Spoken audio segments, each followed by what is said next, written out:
Good evening प्यारे बच्चों, कैसे हो आप सभी लोग? बढ़िया एकदम। चलो देखो, आज का जो हमारा टॉपिक है वो है क्लास 12th का, बिल्कुल बेसिक से स्टार्ट करेंगे। बिल्कुल पहला टॉपिक है, क्या है टॉपिक? वैद्युत आवेश तथा वैद्युत क्षेत्र, या सिंपली क्षेत्र भी बोलो तो भी कोई दिक्कत नहीं है। अब सुनो ध्यान से, इसमें क्या करने वाले हैं और हम क्या पढ़ने वाले। पहले तो ना, इससे पहले एक क्विज सॉल्व कर लेते हैं। क्विज है, हालांकि मैं जानता हूं कि अभी अपन ने इस चैप्टर के बारे में कुछ पढ़ा नहीं है, लेकिन फिर भी आसान से क्वेश्चन है। एक बार क्विज करके देखिए, क्विज करने में आपको मजा भी आएगा और आसान क्वेश्चन है। देखो, आपको स्क्रीन पर एक क्वेश्चन दिख रहा होगा। एक वस्तु पर 80 माइक्रोकूलम ऋण आवेश है। ऋण आवेश है मतलब नेगेटिव चार्ज है ना। उस पर सामान्य अवस्था से अधिक इलेक्ट्रॉनों की संख्या होगी।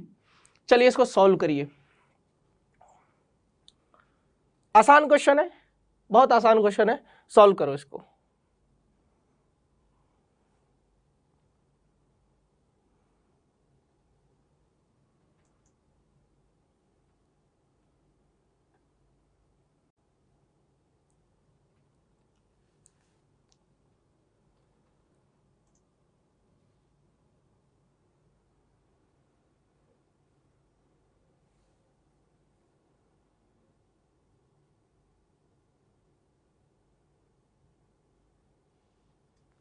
चलिए, तो आंसर आया होगा आपका।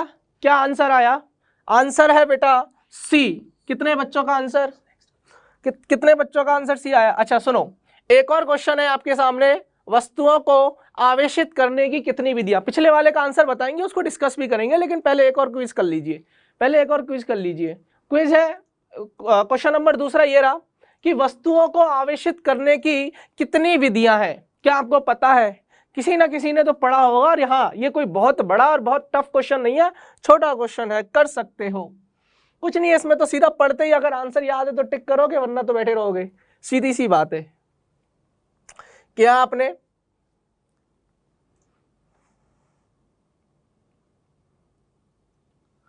चलिए, अब आंसर है इसका भी सी। तीन। कितनी विधियां हैं? तीन विधियां हैं।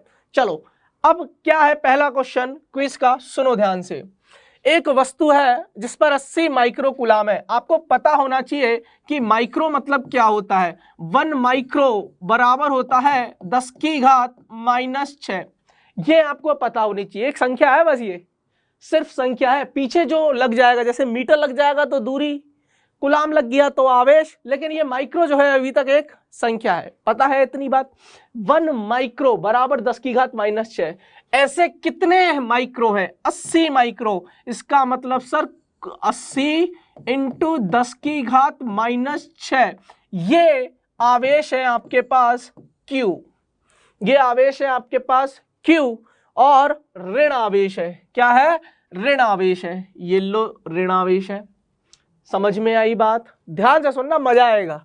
उस पर सामान्य अवस्था से अधिक इलेक्ट्रॉनों की संख्या होगी। तो उसने बोला है कि यार उसके पास कितने इलेक्ट्रॉनों की संख्या है। तो आपको अगर एक सूत्र पता है तो Q बराबर बेटा प्लस माइनस एन ही होता है। हालांकि मैं इसको आने वाले समय में पढ़ाऊंगा कि Q बराबर प्लस माइनस एन ही कहां से आया, लेकिन अभी के लिए याद रखो Q जो है वो आवेश है, E जो है एक इलेक्ट्रॉन पर आवेश है, जो कि हमें पता है 1.6। देखो कितना होता है बेटा, अगर इलेक्ट्रॉन पर आवेश देखा जाए तो -1.6 इंटू 10 की घात -19 कूलम। बोलो, बात समझ में आई? क्या सब बच्चों को ये बात पता है? बोलिए। इलेक्ट्रॉन पर आवेश -1.6 इंटू 10 की घात -19 कूलम। एन जो है यही है आपकी इलेक्ट्रॉनों की संख्या। ओहो सर, मतलब हमें यह निकालना है कि कितने इलेक्ट्रॉनों की संख्या है, मतलब आपको एन का मान निकालना है। क्या आपको क्यू पता है? बिल्कुल पता है। सर आपको ई भी पता है? बिल्कुल पता है। तो बस निकल जाएगा एन बराबर। अब देखो, प्लस माइनस का मतलब कभी प्लस लिया जाएगा कभी माइनस लिया जाएगा, वो आपको आगे सिखाते हैं कैसे लिया जाएगा। अभी के लिए देखो, क्यू कितना है? -80 इंटू 10 की घात -6 बटे इलेक्ट्रॉन पर आवेश -1.6 इंटू 10 की घात -19। अब इसको सॉल्व करेंगे। आता है सब बच्चों को सॉल्व करना। माइनस से माइनस उड़ जाएगा। अब देखो, ये -19 जब ऊपर जाएगा तो प्लस का 19 बनाएगा, तो -6। तो ये रहा प्लस 19 कितना बचेगा बताओ बेटा, कितना बचेगा ये बोलो। अब सुनो, ये बचेगा बेटा आपका, ये बचेगा आपका 14। कितना बचेगा? 14। 14 ही बचेगा, नहीं 13 बचेगा, माइनस सॉरी प्लस के 13। ठीक है, अब माइनस से तो माइनस कट जाएगा। अब ध्यान से सुनना बेटा, 80 बटे यह 1.6, इसकी कहानी मैं सुलझा चुका हूं, इसकी कहानी मैं सुलझा चुका हूं। कितना है ये? 10 की घात प्लस 13। अब बस इतना बचा है, तो सीधा सीधा यार समझ में आ रहा है कि 16 पंजे 80, 16 पंजे 80, लेकिन ये 1.6 है, 16 नहीं है, इसका मतलब ये 50 बार कट जाएगा। कितनी बार? 50 बार। तो आंसर आएगा सर 50 इंटू 10 की घात 13। अब एक जीरो इधर दे दे तो कितना बचेगा? 5 इंटू 10 की घात 14 प्लस के इतने हैं n का मान, n का मान इतना है, मतलब इतनी इलेक्ट्रॉनों की संख्या अधिक है। अब सुन, उन्होंने यहाँ अधिक वर्ड यूज क्यों किया? क्योंकि हमें पता है कि अगर किसी वस्तु पर ऋणात्मक आवेश है, इसका मतलब उसने इलेक्ट्रॉन ग्रहण किए हैं, और जो वस्तु इलेक्ट्रॉन त्यागती है उस पर धनावेश आता है, और जो ग्रहण करती है उस पर ऋणावेश आता है। तो उन्होंने पहले ही दिया है कि इस वस्तु को, ये वस्तु ऋणावेशित है, इसका मतलब है कि इसने इलेक्ट्रॉन लिए होंगे। जब इलेक्ट्रॉन लिए होंगे तो ऑब्वियस सी बात है, सामान्य सी बात है, अगर इसने इलेक्ट्रॉन लिए हैं तो इलेक्ट्रॉनों की अधिकता ही हुई होगी। बोलिए बात समझ में आई? मजा आया? आसान प्रॉब्लम था, कर लोगे? चलो, कितने बच्चों ने इसका आंसर दिया? सी। समझ में आया? आंसर निकल गया। अब अगला क्वेश्चन क्या बोलता है, देखो पहले क्विज कर लो, फिर थ्योरी पढ़ेंगे। बढ़िया शानदार बेसिक से पढ़ाऊंगा क्या है आवेश और कहां से ये निकल के आता है, कैसे हम बात करेंगे। अब एक और है, वस्तुओं को आवेशित करने की, सीधा सीधा है, आवेश करने की 3 विधियां होती हैं। मैं विधियों के नाम लिख देता हूं। पहला है घर्षण द्वारा, पहला है घर्षण द्वारा। अब सर आप बच्चे कंफ्यूज हो जाओगे कि सर ये घर्षण में होता क्या है या इन विधियों में क्या होता है। तो 1-2 लेक्चर के बाद हम इन विधियों को भी पढ़ेंगे, क्योंकि हमारी हेडिंग करके आएगी कि आवेशन के तरीके। तो हम आवेशन के तरीके समझेंगे कि यार घर्षण में क्या होता है, चालन में क्या होता है, प्रेरण में क्या होता है। तो पहला है घर्षण द्वारा, दूसरा है चालन द्वारा, है ना। घर्षण द्वारा आवेशित किया जा सकता है, चालन द्वारा आवेशित किया जा सकता है, और तीसरा है प्रेरण द्वारा आवेशन। तो कितनी विधियां हैं? 1, 2, 3। तो हमारा आंसर हो जाएगा सर 3 विधियां हैं। बोलो बात समझ में आई? चलें आगे। अच्छा, इनमें क्या होता है ये नहीं बता रहा हूं अभी, ये हम बाद में बताएंगे, ठीक है। चलो अब आगे चलते हैं। क्या है आवेश, क्या कहानी है, सुनेंगे। ये तो है परिभाषा, परिभाषा पे बाद में आते हैं, पहले सुनो क्या कहानी है। मैं आपसे छोटी छोटी बातें करूंगा, तभी पूरा चैप्टर समझ में आ जाएगा, पूरा कॉन्सेप्ट समझ में आ जाएगा कि क्या बात करने वाले हैं, ठीक है। अब सुनो, ये परिभाषा पे मैं बाद में आता हूँ। ये सिर्फ परिभाषा, अगर आपको पढ़ना चाहो तो पढ़ सकते हो, इसमें कोई बड़ी बात नहीं है, लेकिन इसका मतलब समझ में आना चाहिए। उसकी पहले कुछ कहानी सुनो आप, इसको भी भूल जाओ। आवेशन की, आवेश के प्रकार, पहले आप जो मैं सिखा रहा हूँ वो सीखिए। हम बेसिकली कहाँ से स्टार्ट करने वाले और क्या स्टार्ट करने वाले। बेटा विद्युत चुंबकत्व करके, विद्युत चुंबकत्व करके एक पार्ट है, बहुत बड़ा पार्ट है, जिसमें हम क्या करने वाले हैं। इस विद्युत चुंबकत्व में बेसिकली हम लोग स्टडी ऑफ चार्ज, आवेशों का अध्ययन सीखने वाले हैं। क्या सीखने वाले हैं? आवेशों का अध्ययन। पूरा एक चार्ट बना के दे रहा हूं आपको, जिससे आपको फील आएगा कि यार हम वास्तविकता में पहले क्या सीखेंगे, क्यों सीखेंगे, उसके बाद धीरे धीरे आगे बढ़ते चले जाएंगे। आवेशों का अध्ययन, तो हम बेसिकली इसमें पढ़ते क्या है, विद्युत चुंबकत्व में आवेशों का अध्ययन, ठीक है सर। अब आवेशों का अध्ययन तो सीखने वाले हैं, लेकिन वो कैसे सीखने वाले, तो 3 तरीके से करने वाले। ध्यान से सुनना, ध्यान से सुनना। अब आवेशों का अध्ययन करेंगे तो हम पहले पढ़ेंगे कि जब हमारे आवेश रुके हुए हों, आवेश रुके हुए हों, तो आवेश को क्यू से दिखाते हैं, आवेश को क्यू से दिखाते हैं। तो हम पहले पढ़ेंगे कि जब आवेश विराम में है, पहला जब आवेश विराम में है। अब जब आवेश विराम में है तो क्या होता होगा सर, हम सीखेंगे। अच्छा, ये पूरा पढ़ना है हमें, ये मिला जुला के कंप्लीट आपसे 9 से 10 चैप्टर है पूरे के पूरे। अगर मैं कक्षा 12वीं की बात करूं तो ये जो पूरा विद्युत चुंबकत्व वाला पोर्शन है, ये पूरा मिला जुला के 9 से 10 चैप्टर आएंगे आपके इसमें। कितने? 9 से 10 चैप्टर, जो कि पूरी फिजिक्स का कक्षा 11 और कक्षा 12 का 35 से 40% भाग सिर्फ इसी पे बेस्ड है, पहली चीज। दूसरी चीज ये कि अब तक हमने जो पढ़ा क्लास 11 में, कक्षा 11, क्योंकि कक्षा 12 की शुरुआत होती है हमारे इसी वाले चैप्टर से, तो कक्षा 11 में जो हमने पढ़ा वो ऐसी चीजें पढ़ी जो हमें दिखती है, जैसे कार, पंखे घूम रहे हैं, चल रहे हैं, मतलब इन शॉर्ट बोला जाए तो मैकेनिक्स पढ़ी जो हमें दिखता है। लेकिन ये वाला जो पार्ट है, ये वाला पार्ट दिखेगा नहीं। आवेश दिख जाएगा, इलेक्ट्रॉन दिख जाएगा, किसी तार में करंट बह रहा है, धारा प्रवाहित हो रही है, मैंने बोला देख वो इलेक्ट्रॉन जा रहा, तो क्या तुम्हें इलेक्ट्रॉन दिख गया? नहीं, लेकिन इलेक्ट्रॉन करंट तो बहता है, और जिसको नहीं दिखता वो महसूस कर सकता है तार को छू के। खैर, सबसे पहली चीज तो हम जो आवेशों का अध्ययन करेंगे, हम आवेशों का अध्ययन करेंगे, उस आवेशों के अध्ययन में पहला हमारा पार्ट जाएगा, वो जाएगा कि जब हमारा आवेश विराम में रहता है। दूसरा जो हम अध्ययन करेंगे वो करेंगे कि जब आवेश जो है वो चल तो रहा है, लेकिन चलना जो है वो नियत है, मतलब नियत वेग से चल रहा है। तो यहां लिखेंगे आवेश नियत वेग से, आवेश नियत वेग से गति कर रहा है, नियत वेग से गति कर रहा है। ठीक है, इतना बहुत है।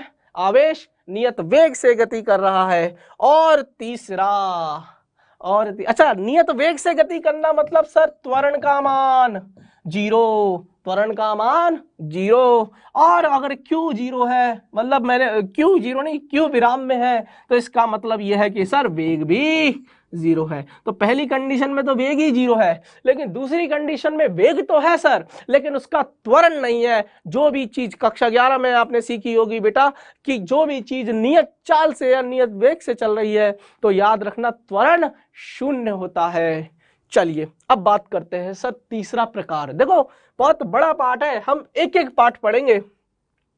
इसमें क्या करने वाले हैं, इसमें क्या करने वाले, लिंक लगेगी, कहानी सेट कर लो दिमाग में। सुनो, अब तीसरा, अब हम क्यों ना आवेश को त्वरित कर दें। क्या कर दें? आवेश को त्वरित कर दें। तो जब आवेश त्वरित गति कर रहा हो, त्वरित गति का मतलब है उसके पास त्वरण है, तब जब आवेश त्वरित गति कर रहा हो, त्वरित गति कर रहा हो, जब आवेश त्वरित गति कर रहा हो। ठीक है, बात समझ में आई? बोलो। ये यहां पर थोड़ा सा ये लिख देते हैं। ठीक है, सुनो ध्यान से। त्वरित गति कर रहा हो। ठीक है, अब सुनो। ठीक है सर, जब आवेश विराम में रहता होगा तब क्या होता होगा? जब आवेश विराम में रहता है तो बेटा वो सिर्फ और सिर्फ विद्युत क्षेत्र पैदा करता है। क्या पैदा करता है? सिर्फ और सिर्फ विद्युत क्षेत्र। मतलब ये कि सर हम विद्युत क्षेत्रों का अध्ययन करेंगे, मतलब ये कि सबसे पहले हम जो स्टडी करेंगे वो स्थिर आवेश की करेंगे। इसका मतलब हम स्थिर वैद्युत की पढ़ने वाले हैं। चैप्टर ही है हमारा स्थिर वैद्युत की। बेटा एनसीईआरटी के हिसाब से जाओगे तो चैप्टर का नाम आपको मिलेगा क्या? आवेश एवं वैद्युत क्षेत्र। लेकिन इस एंटायर पार्ट को हम जो बोलते हैं वो बोलते हैं इलेक्ट्रोस्टैटिक, जिसका नाम है स्थिर वैद्युतिकी। स्थिर मतलब रुका हुआ, वैद्युतिकी मतलब यहाँ चार्ज से लिया गया है ना इलेक्ट्रॉन, तो यहाँ इलेक्ट्रॉन, रुका हुआ इलेक्ट्रॉन, मतलब बेसिकली हम इलेक्ट्रॉन की ही स्टडी करने वाले हैं ना इस पूरे चैप्टर में। तो आवेश, इलेक्ट्रॉन क्या है? एक आवेश। तो आवेश रुका हुआ है, उसकी स्टडी हम करने वाले हैं, तो इसको बोलते हैं स्थिर वैद्युतिकी।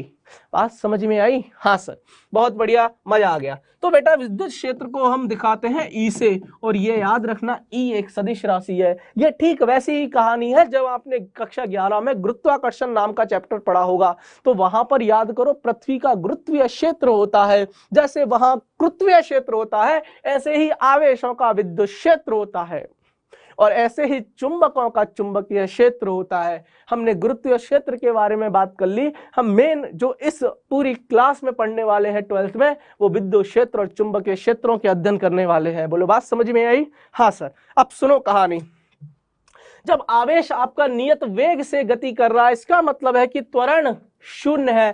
त्वरण 0 है तो वह विद्युत क्षेत्र के साथ साथ चुंबकीय क्षेत्र भी उत्पन्न करता है। चुंबकीय क्षेत्र भी उत्पन्न करता है। तो ये है चुंबकीय क्षेत्र, और चुंबकीय क्षेत्र को हम दिखाते हैं बी सदिश से। ये दिखाने के तरीके हैं, विद्युत क्षेत्र को ई से दिखाते हैं और चुंबकीय क्षेत्र को बी से दिखाते हैं। बोलो बात समझ में आई?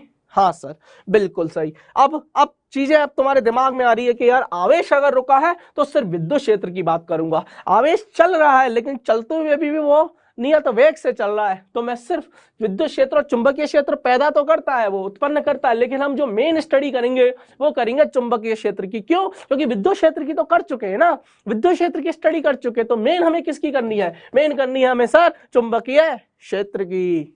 अब आ जाओ तीसरे पे, जब आवेश गति कर रहा है, जेई एडवांस के सिलेबस में नहीं है ये पार्ट, लेकिन जेई मेंस में है ये वाला चैप्टर, और बहुत हर साल इस पर बेस्ड, इसकी इलेक्ट्रोमैग्नेटिक प्रॉपर्टीज पे बेस्ड क्वेश्चंस आ जाते हैं। खैर सुनो क्या है, जब आवेश गति करता है बेटा तो वह विद्युत क्षेत्र प्लस चुंबकीय क्षेत्र प्लस विद्युत चुंबकीय तरंगे भी उत्पन्न करता है, जो कि एक ऊर्जा का रूप है ना।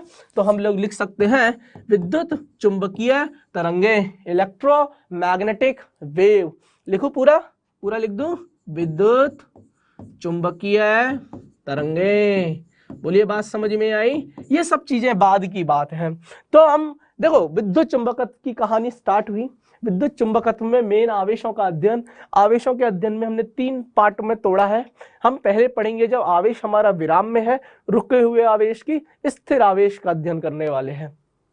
हमें पता है जब आवेश रुका हुआ रहता है तो वह सिर्फ और सिर्फ विद्युत क्षेत्र पैदा करता है, विद्युत क्षेत्र उत्पन्न करता है। तो हम इसका मतलब विद्युत क्षेत्र का भी अध्ययन करने वाले हैं।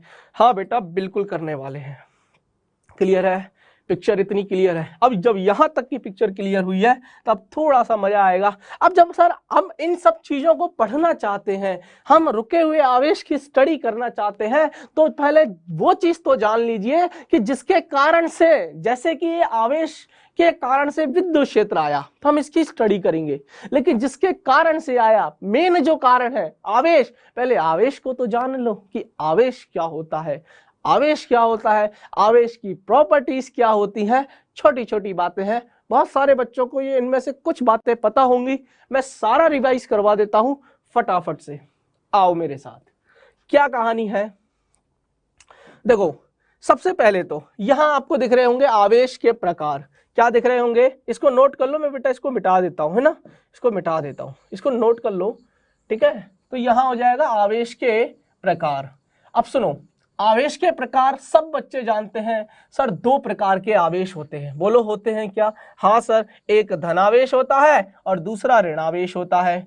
ठीक है सर। सर धनावेश में कुछ होता है, धनावेश में कुछ होता है और ऋणावेश में कुछ होता है। क्या होता है बताओ? सर धनावेश में जो है वो प्रतिकर्षण होगा और ऋणावेश में आकर्षण होगा। बोलो बात समझ में आई? बिल्कुल सर, समझ में आ गया। इसी को बोलते हैं, तुम्हारे अगर बिल्कुल सच वर्ड टू वर्ड बात करें तो हम बोल सकते हैं कि सर सजातीय आवेश, सजातीय मतलब एक ही जात के आवेश, मतलब धन है या ऋण है, एक ही जात के आवेश हैं तो उनमें प्रतिकर्षण बल लगेगा, और विजातीय मतलब अलग अलग जात के आवेश है, मतलब अलग अलग है, एक प्लस है एक माइनस है, तो उनमें आकर्षण लगेगा। बहुत बढ़िया। सबसे पहला, इससे ज्यादा नहीं होते। किसी बच्चे को शक है क्या कि सर आवेश के तो और भी कोई प्रकार होता होगा? नहीं। अच्छा, बहुत सारे बच्चों के दिमाग में आता है न्यूट्रल, उदासीन। सर उदासीन, न्यूट्रॉन समझते हैं ना वो, वहां से, क्योंकि इलेक्ट्रॉन एक परमाणु की अगर आप बात करो तो नाभिक में तो हो गए आपकी क्या, प्रोटॉन और न्यूट्रॉन, और उसके कक्षक में कौन चक्कर लगा रहे, इलेक्ट्रॉनों। तो एक उसकी बात करें तो बच्चों के दिमाग में आता है सर न्यूट्रॉन भी तो, अरे भाई उसके ऊपर तो कोई आवेश ही नहीं होता, इसलिए वो कण है। समझ में आ रहा? उदासीन कण है। चलो खैर, अब हम बात करते हैं आवेशों के प्रकार के बारे में। तो 2 तरीके के आवेश होते हैं, मैं चाहूं तो यहाँ लिख देता हूं। एक होता है धन आवेश। क्या होता है बेटा? एक धन आवेश, ये हो जाएगा धनावेश, जिसको हम बोलेंगे पॉजिटिव चार्ज, ठीक है। और दूसरा हो जाएगा ऋणावेश, ये हो जाएगा ऋणावेश। ठीक है, बोलो बात समझ में आई, नेगेटिव चार्ज, ठीक है। अब सब बच्चे जानते हैं लिक्सो बहुत छोटी छोटी बातें हैं, पहली क्लास है, बिल्कुल बेसिक चलने वाली है, जहां काम की चीजें होंगी वहां काम की चीजें पढ़ाई जाएंगी। पॉजिटिव पॉजिटिव या नेगेटिव नेगेटिव, इन दोनों में सर प्रतिकर्षण, इन दोनों में प्रतिकर्षण। सर कैसे प्रतिकर्षण, प्लस प्लस माइनस माइनस, ठीक है, बिल्कुल सही है। और सर प्लस और माइनस, सर इन दोनों में आकर्षण। तो यहां चाहो तो लिख सकते हो ये सजातीय आवेश है। क्या है ये, सजातीय आवेश। तो सजातीय आवेशों में हमेशा और हमेशा प्रतिकर्षण होगा, और विजातीय आवेशों में हमेशा और हमेशा आकर्षण होगा, ठीक है। देखो मैं अभी परिभाषा पे नहीं आ रहा हूं आवेश की, मुझे पता है ये वाली आप सोच में पड़ गए होंगे यार सर ये क्या है, मैं इसलिए नहीं बता रहा हूं, अभी थोड़ा कंफ्यूज हो जाओगे, पहले जान लो आवेश को, है ना। सुन ध्यान से, वहीं से आई वापस आ जाएंगी चीजें, पहले मैं ना प्रॉपर्टी समझा रहा हूं आपको, या चलो सीखना चाहते हो तो चलो सीख लो। आवेश क्या है, विद्युत आवेश क्या है।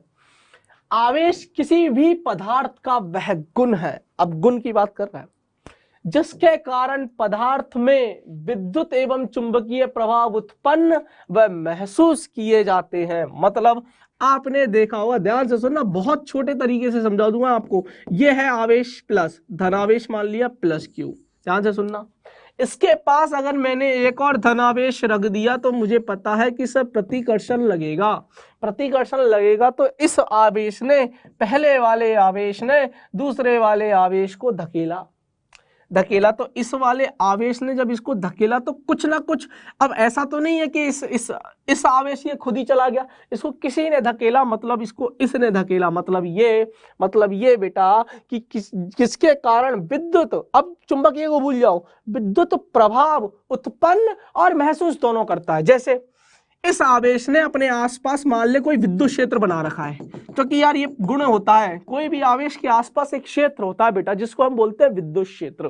तो इसने क्या किया, विद्युत प्रभाव उत्पन्न किया, इसने विद्युत प्रभाव उत्पन्न किया, और दूसरे ने महसूस किया। पहले वाले ने तो उत्पन्न कैसे किया कि पहले वाले का आवेश, पहले वाले के आसपास विद्युत क्षेत्र होगा, और दूसरा आवेश उस विद्युत क्षेत्र में आ गया, या मान लो है, तो उस आवेश पर बल लगा, तो इसने महसूस किया। तो आवेश पैदा भी करता है, उत्पन्न भी करता है, और उसको महसूस भी करता है। ये तो वैसे विद्युत के बारे में बोला, ऐसी ही कहानी चुंबक के बारे में भी है, बिल्कुल है।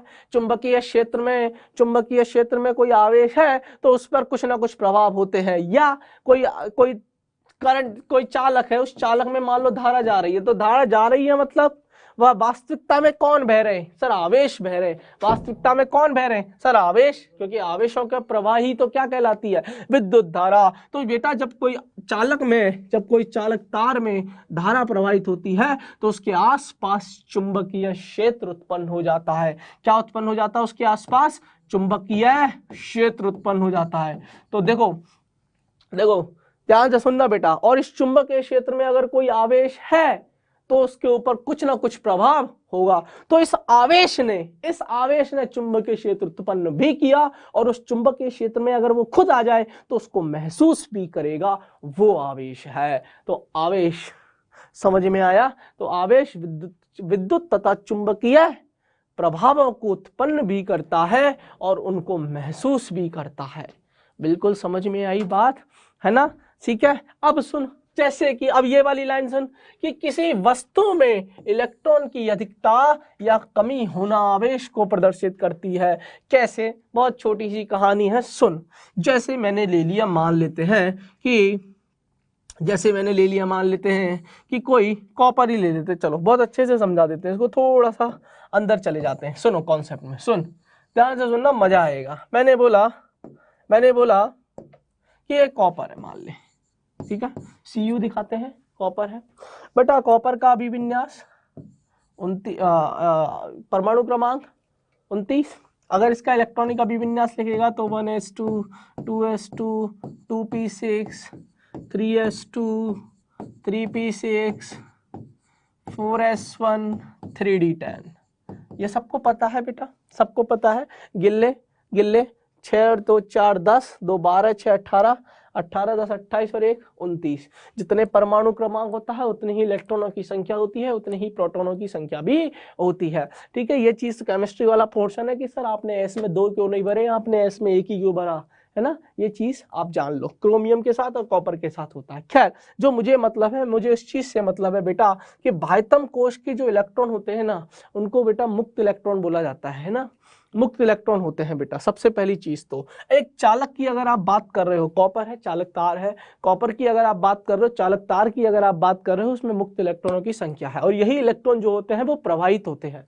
ठीक है, बात समझ में आ रही है, यही इलेक्ट्रॉन प्रवाहित होते हैं। पहली चीज, अब सुनना ध्यान से, इस कॉपर के अंदर अगर मैं बात करूं तो इलेक्ट्रॉनों की संख्या 29 है और प्रोटॉनों की संख्या भी 29 है। चूंकि इलेक्ट्रॉनों की संख्या प्रोटॉनों की संख्या के बिल्कुल बराबर है और इलेक्ट्रॉन पर जो आवेश होता है वो प्रोटॉन के ऊपर जो आवेश होता है परिमाण में तो बराबर होते हैं परंतु प्रकृति में विपरीत होते हैं। अगर एक ऋण आवेश है तो दूसरा धन आवेश है, तो कुल मिला के जो ये कॉपर का परमाणु है ये उदासीन है। ऐसा मत बोल देना कभी भी कि कोई परमाणु है उदासीन है तो उसके ऊपर इलेक्ट्रॉन नहीं है, उसके पास इलेक्ट्रॉन नहीं है। नहीं, उसके पास इलेक्ट्रॉन है, लेकिन जितने इलेक्ट्रॉन है उतने ही प्रोटॉन भी है। अच्छा, अगर मुझे इसको आवेशित करना है तो क्या करूंगा? सर ऐसा करो, मान लेते हैं फॉर एग्जाम्पल, अगर बेटा इलेक्ट्रॉनों की मैं कमी कर दूं, अब इलेक्ट्रॉन की कमी कैसे आएगी इसमें? सर यहां से इलेक्ट्रॉन निकाल लो। अगर मैंने इसमें से एक इलेक्ट्रॉन निकाल के मैंने बोल दिया कि इसके पास 28 ही इलेक्ट्रॉन रह गए, क्योंकि एक इलेक्ट्रॉन मैंने खींच लिया, बाह्यतम कोश से खींच सकता हूं एक इलेक्ट्रॉन, कोई दिक्कत नहीं है। मैंने एक इलेक्ट्रॉन मान लो यहां से निकाल लिया, सुनना ध्यान से। अब प्रोटॉन तो नाभिक में, मैंने नाभिक से तो निकाल ही नहीं सकता, नाभिकीय ऊर्जा देनी पड़ेगी। खैर, तो प्रोटॉनों को तो नहीं निकाल सकते, इलेक्ट्रॉनों को मैंने निकाल दिया। ध्यान से सुनना बेटा, मजा आएगा। तो ये 28 इलेक्ट्रॉन है और प्रोटॉन तो आज भी 29 ही है, तो कौन ज्यादा है? देखो 28 इलेक्ट्रॉन इस 28 प्रोटॉन के साथ मिलके उदासीन हो गए होंगे, लेकिन अभी भी एक प्रोटॉन बच रहा है, क्योंकि बेटा 29 में से 28 प्रोटॉन तो 28 इलेक्ट्रॉन के साथ उदासीन हो गए। क्यों? क्योंकि इसके ऊपर भी ऋण आवेश है उतना ही परिमाण का, इसके ऊपर धन आवेश है उतना ही परिमाण का, तो दोनों एक दूसरे के कुल आवेश देखा जाए तो खत्म हो गए। ठीक है, लेकिन एक प्रोटॉन अभी भी इसका ज्यादा है। अगर एक प्रोटॉन ज्यादा है इसका मतलब ये कि अगर किसी परमाणु से अगर आप एक इलेक्ट्रॉन निकाल लेते हो या कॉपर से आपने एक इलेक्ट्रॉन निकाल लिया, तो इलेक्ट्रॉनों का जब कोई त्याग करता है, जब कोई वस्तु इलेक्ट्रॉन त्यागती है तो उसके ऊपर धन आवेश इसीलिए आता है क्योंकि प्रोटॉन, देखना इलेक्ट्रॉन त्यागा तो कौन एक बचा? प्रोटॉन बचा। प्रोटॉन क्या होता है? एक दिखाओगे ना कि हाँ भाई एक इलेक्ट्रॉन जा चुका है, तो दिखाने का तरीका क्या है कि उसके पास एक प्रोटॉन एक्स्ट्रा है, ये रहा। ऐसे ही अगर मैं कहीं किसी को एक इलेक्ट्रॉन दे दूं तो दे दूंगा तो बेटा 29 से कितने हो जाएंगे? 29 से 30 इलेक्ट्रॉन हो जाएंगे, फॉर एग्जाम्पल, समझना। और प्रोटॉन तो अभी भी 29 ही है, प्रोटॉन तो अभी भी 29 है। अब कौन ज्यादा चल रहा है संख्या में? सर अब संख्या में जो ज्यादा चल रहा है वो इलेक्ट्रॉन ज्यादा चल रहा है, और इलेक्ट्रॉन ज्यादा चल रहा है मतलब इलेक्ट्रॉन तो ऋणावेश है। तो अब इसके ऊपर, अब वस्तु के ऊपर ऋणावेश, तो ऐसा जो तुम सुनते आ रहे हो कि कोई भी वस्तु अगर इलेक्ट्रॉन त्यागती है, कोई भी वस्तु इलेक्ट्रॉन त्याग करती है तो उसके ऊपर धनावेश आ जाता है, और जो वस्तु इलेक्ट्रॉन ग्रहण करती है उसके ऊपर ऋणावेश आता है, वो यही है। अब ध्यान से सुनना, समझ में आएगा। तो ये जो धनावेश आया, ये ऋणावेश आया, ये आवेश आया, आवेश को प्रदर्शित करती है, तो ये धन आवेश ऋणावेश। अब सुन, कहानी वही है कि किसी भी वस्तु में इलेक्ट्रॉन की अधिकता या कमी होना आवेश को प्रदर्शित करती है, या तो धन आवेश या ऋणावेश। अधिकता है तो ऋणावेश को, कमी है तो धन आवेश को। चाहे धन हो चाहे ऋण हो, है दोनों ही आवेश। चाहे धन हो चाहे ऋण हो, है दोनों ही आवेश। बोलिए बात समझ में आई? है, बोलो समझ में आ गया? इतनी चीज समझ में आ गई, परिभाषा समझ में आ गई। अब सुनो आवेशों की प्रॉपर्टी। अब सुनेंगे बेटा आवेशों के विशिष्ट गुण। बहुत बढ़िया चीज सुन लो अब कहानी। आवेशों के बारे में धीरे धीरे आपको और जानकारी मिलती चली जाएगी। पहले लेक्चर में बेटा ये है कि हाँ ठीक है, धीरे धीरे आइडिया लग रहा है, और एक दो लेक्चर आगे बढ़ेंगे बहुत पूरा ज्ञान आपको मिल जाएगा कि आवेश होते क्या है, कैसे काम करते हैं, कैसे स्टडी करेंगे। सुनो, क्योंकि यार सही बताऊं ना तो आगने वाले 5 से 6 महीने हमें इसी में रहना है, मतलब आवेश ही आवेश का अध्ययन करना है। क्योंकि बताया ना 10 चैप्टर हैं पूरे अगर आपकी एनसीईआरटी के हिसाब से 12वीं क्लास में देखें तो 15 या 16 चैप्टर है। 15 या 16 चैप्टर में से 10 चैप्टर जो है ना इन्हीं की स्टडी है, आवेशों की। आवेश चल रहा है, आवेश रुका है, आवेश नियत वेग से चल रहा है, आवेश त्वरित है, इन्हीं की स्टडी है। चलो आ जाओ, अब बात करते हैं आवेशों के प्रकार। लेकिन सबसे पहले उसमें मैं आपको आवेशों के विशिष्ट गुण, प्रकार समझा दिए, आवेशों के विशिष्ट गुण। आवेशों के विशिष्ट गुण में सबसे पहले बात की जाएगी आवेशों की योज्यता। ये क्या है सर? आवेशों की योज्यता। सुनो ध्यान से, या ऐसा करो इससे पहले, इसको बाद में समझाता हूं, पहले ये सुनो। ये समझोगे ना तो थोड़ा समझ में जल्दी आएगा चीजें। पहले सुनो, आवेश का क्वांटीकरण क्या होता है, वैद्युत आवेश का क्वांटीकरण क्या होता है, उन दोनों पॉइंट्स को मैं समझाऊंगा आपको। लेकिन पहले हम ये वाला पॉइंट समझ रहे हैं, ठीक है? सुनो, आवेश का क्वांटीकरण क्या होता है, ध्यान से सुनना। मैंने बोला कि मेरे पास एक चालक है, ठीक है भाई। सर आपके पास एक चालक है, ठीक है। ये उदासीन है, इसका मतलब इसके पास कोई इलेक्ट्रॉन नहीं है। ऐसा गलत बोल रहे हो, क्यों? क्योंकि बेटा उदासीन है तो इलेक्ट्रॉन नहीं है, ऐसा नहीं। इलेक्ट्रॉन है तो उतने ही प्रोटॉन भी हैं सर, इसीलिए ये उदासीन है। लेकिन इलेक्ट्रॉन नहीं होना गलत है।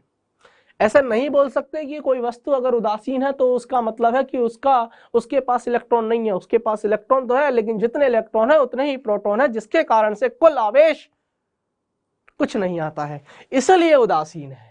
जब कुछ आवेश ही नहीं है तो उदासीन है, लेकिन इलेक्ट्रॉन तो रहते हैं। बोलो बात समझ में आई? तो आज के बाद ये उदासीन जब भी वर्ड सुनो तो समझ जाना यार, इलेक्ट्रॉन तो है लेकिन जितने इलेक्ट्रॉन है उतने ही प्रोटॉन है। क्लियर हो रहा है क्या? मेरी बात समझ में आई? अब सुनो, आवेश का क्वांटीकरण हम किसे कहने वाले हैं, आवेश का क्वांटीकरण किसे कहते हैं? ये है मान ले वस्तु, और ये एक और वस्तु है, ठीक है? ये एक और वस्तु है, एक और चालक है, ठीक है? सुनना ध्यान से, ये भी उदासीन है, ये भी उदासीन है। मैंने क्या किया, मैंने कुछ करके, कैसे भी करके कुछ तो किया, और मैंने एक इलेक्ट्रॉन यहां दे दिया। कितना दे दिया? एक इलेक्ट्रॉन। तो ध्यान से सुनना, जो वस्तु इलेक्ट्रॉन त्याग रही है और जो इलेक्ट्रॉन ग्रहण कर रही है, आप ध्यान से सुनना। ये इसने एक इलेक्ट्रॉन त्यागा, तो इसने एक इलेक्ट्रॉन त्यागा और इधर आ गई, ठीक है? बात समझ में? ठीक है सर। अभी मेरा मन हुआ कि नहीं यार, एक इलेक्ट्रॉन नहीं, 2 इलेक्ट्रॉन में इसको निकालूंगा। फिर मेरा मन हुआ 2 नहीं 5 निकालो, 5 नहीं 10 निकालो। क्या किसी का ऐसा मन है कि नहीं है सर 2 5 मत निकालो, ऐसा करो 6.5 इलेक्ट्रॉन निकाल लो? 6.5 नहीं सर 6.25 निकाल लो, मेरा तो 6.25 इलेक्ट्रॉन निकालने का मन है। ऐसा नहीं कर सकते।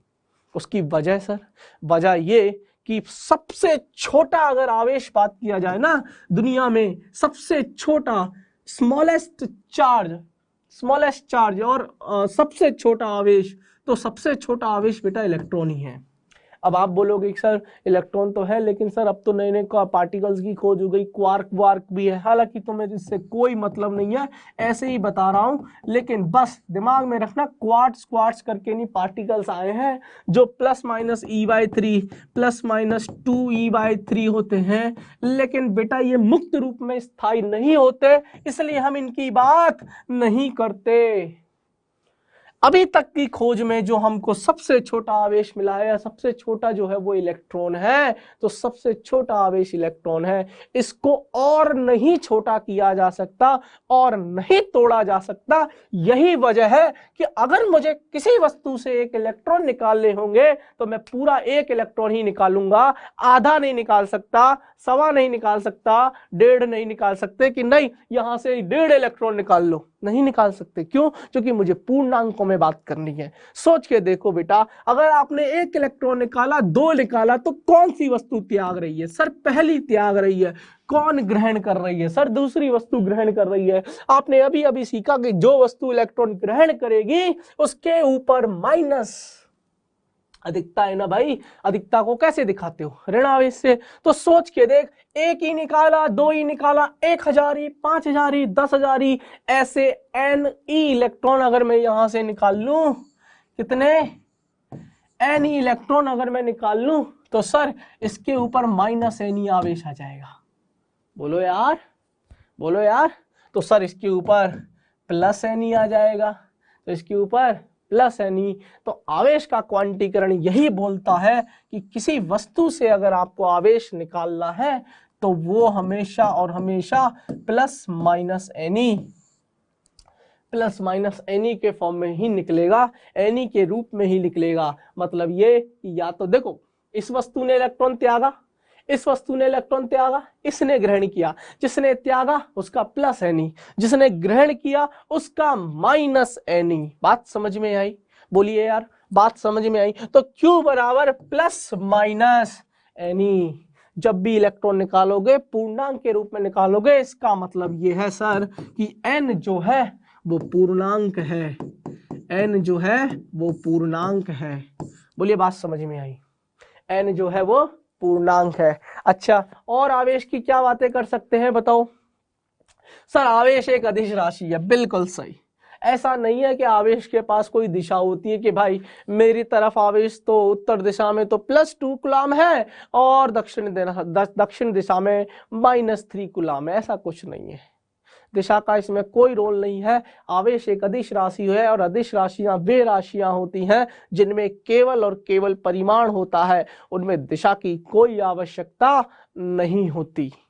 हाँ, लेकिन एक चीज, अच्छा जैसा द्रव्यमान होता है ना, अच्छा द्रव्यमान भी तो अदिश है, द्रव्यमान भी तो अदिश है। ऐसा थोड़ी ना है कि यार मान लो मैं हूं, मेरा वजन मान लो मैं बोलूं कि किसी वस्तु का जो द्रव्यमान है वो उत्तर दिशा में तो 5 किलो है और दक्षिण दिशा में 10 किलो है। ऐसा है क्या? नहीं यार, दिशा से कोई मतलब नहीं है, उसका तो 5 किलो है तो 5 ही रहने वाला है ना यार।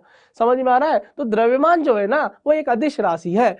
लेकिन अच्छा, आवेश भी एक अदिश राशि है, लेकिन फर्क है, हल्का सा फर्क है। फर्क ये कि द्रव्यमान जो है ना वो ऋणात्मक नहीं हो सकता, लेकिन आवेश तो धनावेश, धनात्मक और ऋणात्मक हो सकता है। ऐसा थोड़ी ना कि किसी वस्तु का जो द्रव्यमान है वो -5 kg है। बोल सकते हो क्या भाई तेरा द्रव्यमान तो -5 kg है? ऐसा कुछ भी नहीं होता। लेकिन आवेशों में ऐसा होता है, आवेश धनावेशित भी होते हैं, धनावेश भी होते हैं और ऋणावेश भी होते हैं। तो एक छोटा सा अंतर था, इसको प्लीज दिमाग में रखना, काम आएगा। तो आवेश एक अदिश राशि है, बिल्कुल सही है, आवेश एक अदिश राशि है। ठीक है, अब ये पॉइंट समझेंगे हम। इससे पहले वापस आवेश का क्वांटीकरण समझ में आया? कहीं क्वांटीकरण है बेटा, कहीं क्वांटमीकरण दे रखा है। जैसे आपके एनसीईआरटी की बुक में अगर देखा जाए तो क्वांटमीकरण करके भी दिया है, कोई दिक्कत नहीं है, नोमेनक्लेचर है बस। क्वांटमीकरण, बात समझ में आई? क्वांटमीकरण कोई दिक्कत नहीं है। Quantization of charge, basically quantization of charge है। अब देखो क्वांटाइजेशन ऑफ चार्ज, तो क्वांटा याद करो, क्वांटा छोटे छोटे पैकेट्स होते हैं ना, छोटे छोटे पैकेट, तो पूरा एक पैकेट है ना, ऐसे ही इसमें भी है, पूरा एक इलेक्ट्रॉन आएगा बाहर आएगा। तो ऐसा नहीं है कि यार इलेक्ट्रॉन का 10% बाहर निकाल लिया, आज 0.1 इलेक्ट्रॉन बाहर निकाल लिया, या आज आधा इलेक्ट्रॉन बाहर निकाल लिया, ऐसा नहीं है। समझ में आ रहा है? इलेक्ट्रॉन है ही खुद सबसे छोटी इकाई। सो electron is the smallest unit of charge, है ना। तो सबसे छोटा इकाई है चार्ज की, कौन? इलेक्ट्रॉन। तो इससे छोटा हम नहीं कर सकते, है ना। इसका मतलब यही है। तो अब हम किसकी स्टडी करने वाले हैं? हम स्टडी करने वाले हैं आवेश इलेक्ट्रॉनों की। अब सुन, जैसे ही आपको क्वांटीकरण समझ में आया, अब मेन चीज, सर विद्युत आवेश संरक्षित है, इसका क्या मतलब है? उस पर समझेंगे, आवेश की योज्यता समझूंगा। पहले ये समझ लो, पॉइंट्स है कुछ नहीं है, आवेशों के विशिष्ट गुण है ना, उन गुणों को कैसे भी समझ लो, एक को पहले समझ लो, दूसरे को, कोई कहीं किसी का कोई लिंक नहीं है, अलग अलग है, बस 5-7 गुण है, उन 5-7 गुणों को समझ लो। ठीक है, अब अपन ने जैसे क्वांटीकरण वाला समझ लिया, क्वांटमी बोल दो या क्वांटीकरण बोल दो या आवेश एक अदिश राशि है। अब सुन, विद्युत आवेश संरक्षित कैसे है? सुनो, कोई विलगित निकाय है, क्या है? विलगित निकाय। ये वर्ड जरूर बोल देना, विलगित निकाय। विलगित निकाय आइसोलेटेड सिस्टम है बेटा, विलगित निकाय है। मान लेते हैं कि एक वस्तु है यहाँ पर ए, एक वस्तु है बी और एक और वस्तु है C। मान लेते हैं कि इसके ऊपर 2 कूलाम आवेश है, इस A वस्तु के ऊपर, इसके ऊपर -4 कूलाम है, इसके ऊपर +3 कूलाम आवेश बोल दो, या ऐसा बोल दो इसके ऊपर +1 कूलाम आवेश है। ठीक है, बिल्कुल सही है। एक और वस्तु है, आपने कुछ तो ऐसा किया, कुछ ऐसा किया और करने के बाद वापस से एक और विलगित निकाय है ना, ये विलगित निकाय है। ठीक है, आपने कुछ तो ऐसा किया, ये निकाय है, विलगित निकाय। ठीक है, आपने, मैं अभी नाम नहीं ले रहा हूं अपने, मैं इसीलिए उसको डाल रहा हूं, कुछ किया है। क्या किया है वो आपको आगे पढ़ाऊंगा, क्योंकि बेटा हम क्या करते हैं, इन दोनों, मान लो ये दोनों धातु के गोले होते, मैं इनको दोनों को टच करा देता, इस तरह से कुछ भी कर देता, या यहाँ से आवेश निकाल लेता, जो भी, लेकिन अभी मैं नाम दे रहा हूँ, कुछ किया है।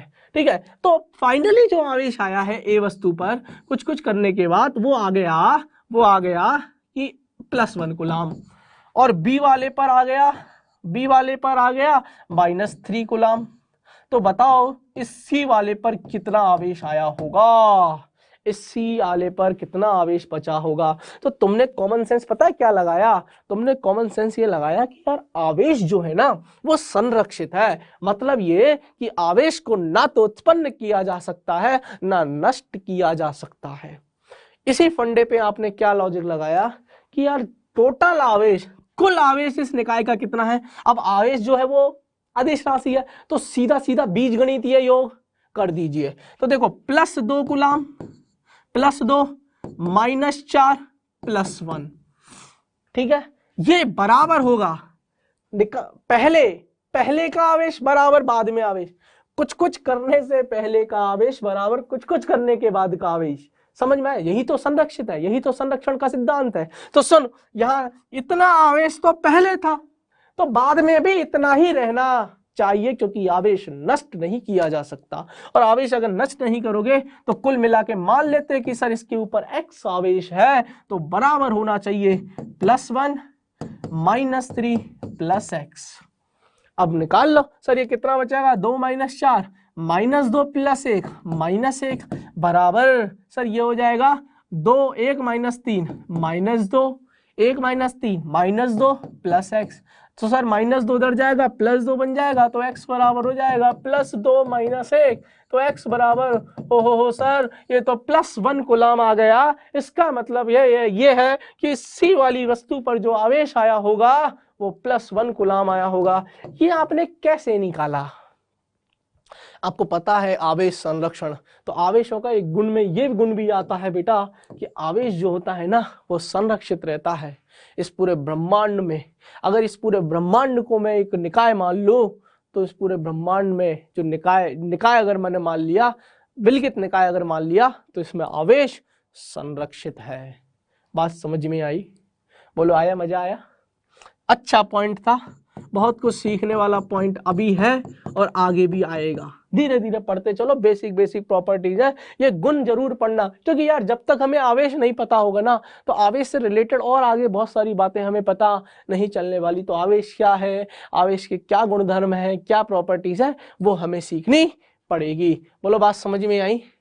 आगे चले, बोलो। अब आता है हमारा आवेशों की योज्यता। अब आता है हमारा आवेशों की योज्यता। तो ऐसा करते हैं बेटा, आज के लिए तो हम यहीं पे कर देते हैं खत्म।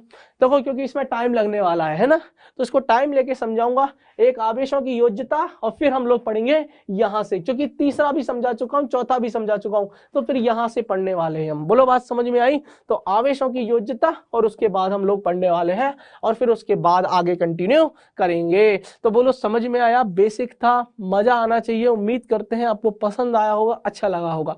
तो मिलते हैं अगली क्लास में, तब तक के लिए धन्यवाद, बाय बाय, टेक केयर।